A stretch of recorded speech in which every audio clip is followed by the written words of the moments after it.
Thanks for coming back to the channel. I just wanted to say thank you to all the new subscribers. If you're new here, hi, hello. This is gonna be a wild ride. I don't know what I'm gonna do with my channel yet. I have a variety of ideas. Anyway, I had a really big break right there, and I am so sorry about that. There's this thing where I have so many hobbies on the side that I just can't choose which one. I've been really into crochet, as you can tell from this little guy. But if you ever want me to do like a video of all the crochet things that I do, I can certainly do that. I might do like a weekly thing saying, hey, this is what I made this week. So we'll see. Not sure yet. Anyway, I just wanted to update you guys on what I'm planning on coming out with. We're gonna move a little bit more away from the gaming. We're going to be trying to do this Q&A session of paranormal stories, I guess. The other things that we're going to cover are different creatures. So specifically, what is a mimic? Or what is a cryptid? Or what is a skinwalker? Things like that. And I think it's gonna be really fun. We hope to bring out quite a few of those videos, and so we'll just keep you updated on that. So today, we are going to try something new. I want to talk a little about things that people just really can't explain. And a lot of these stories are coming from Reddit. The first Reddit thread we're going to focus on is called People of Reddit Who Claim to Have Seen a Mythical Creature Such as Fairies, Elves, Gnomes, etc. What is your story? So the first one comes from Cringe Emoji 3 years ago. So when I was a kid, I got a huge kick out of hiding in various spots around our house, and then going out and scaring my mom or my sister whenever they would walk past. The challenge was finding new spots that they wouldn't see coming, but that I knew they would be at. I wanted to get a good scare, but I didn't want to have to wait an eternity for someone to come by. This only happened once, and it still scares me when I think about it. I had picked a spot in our attic on this day. I knew my mom would be coming up there because she was going to get some props out for church play that we kept up there. So I set up behind a stack of boxes and waited. About 5 or 6 minutes in, I heard someone very faintly say, as if me being there was interesting and maybe unexpected. The sound came from almost directly behind me, and I immediately froze. Then I felt breath on the back of my neck. Now, I was raised on a farm, and the number one rule when encountering something that you assume you have no control over, coyotes, lynx, snakes, and the occasional irritable cow, is to not make any sudden movements. Then you slowly remove yourself from the situation and create distance without provoking whatever you are faced with. So I sat there for about 20 seconds, stock still, absolutely terrified. After that, I slowly stood up and started to move away. I wasn't about to turn and look behind me. I got 2 steps and a hand clamped down on my right shoulder. I screamed and wrenched away and ran until I was out of the house. Once again, my mom and my sister came running to see why I was screaming. They had been outside with our dogs the whole time. My dad was at our other property, almost 10 miles away.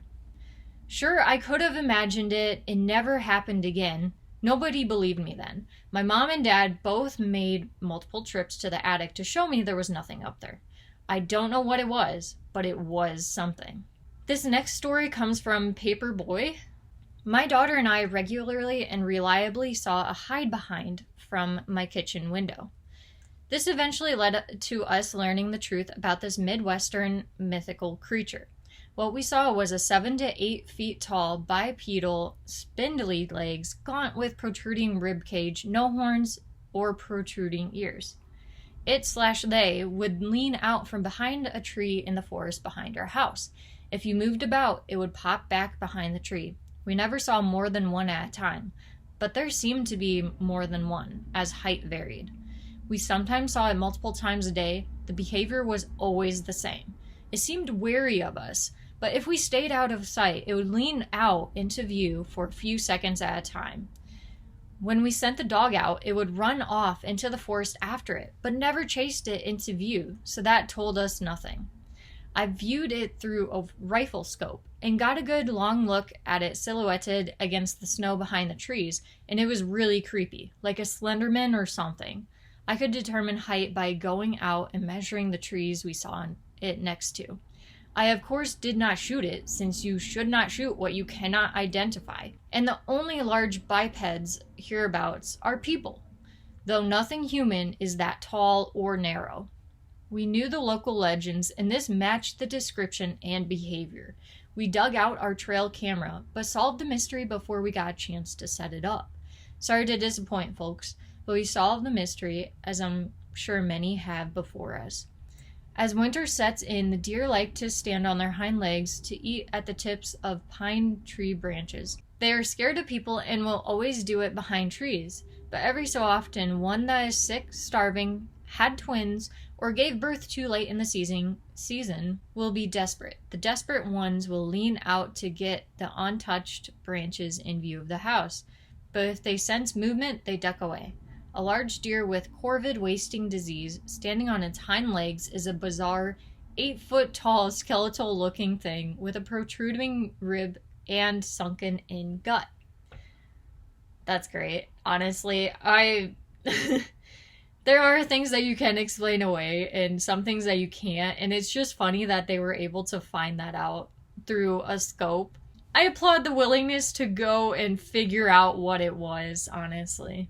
So the next one comes from a username that's been deleted.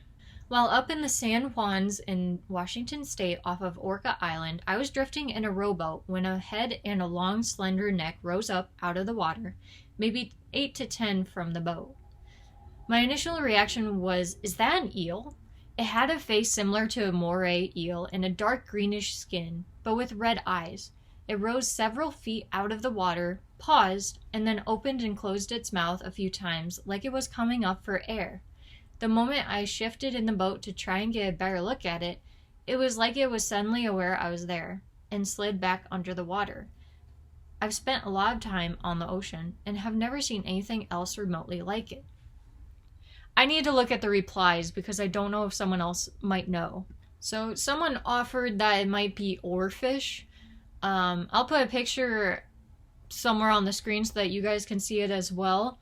It's not a bad suggestion, they say. Even though they are pretty rare, I've actually been lucky enough to see oarfish twice, so I'm familiar with them. This was something different that I've never seen before or since. It's one of those moments I wish I could go back and relive just to get another look at it. I mean, there are a few other people that are saying that they think that it could be some kind of dinosaur that never actually went extinct. You know how we don't really know a lot about the deep waters? It might be something like that just kind of came up to the surface for a second and went right back down. Very interesting to think about, though. About 15 years ago, I was leading a week-long youth group backpacking trip in the mountains of Vermont.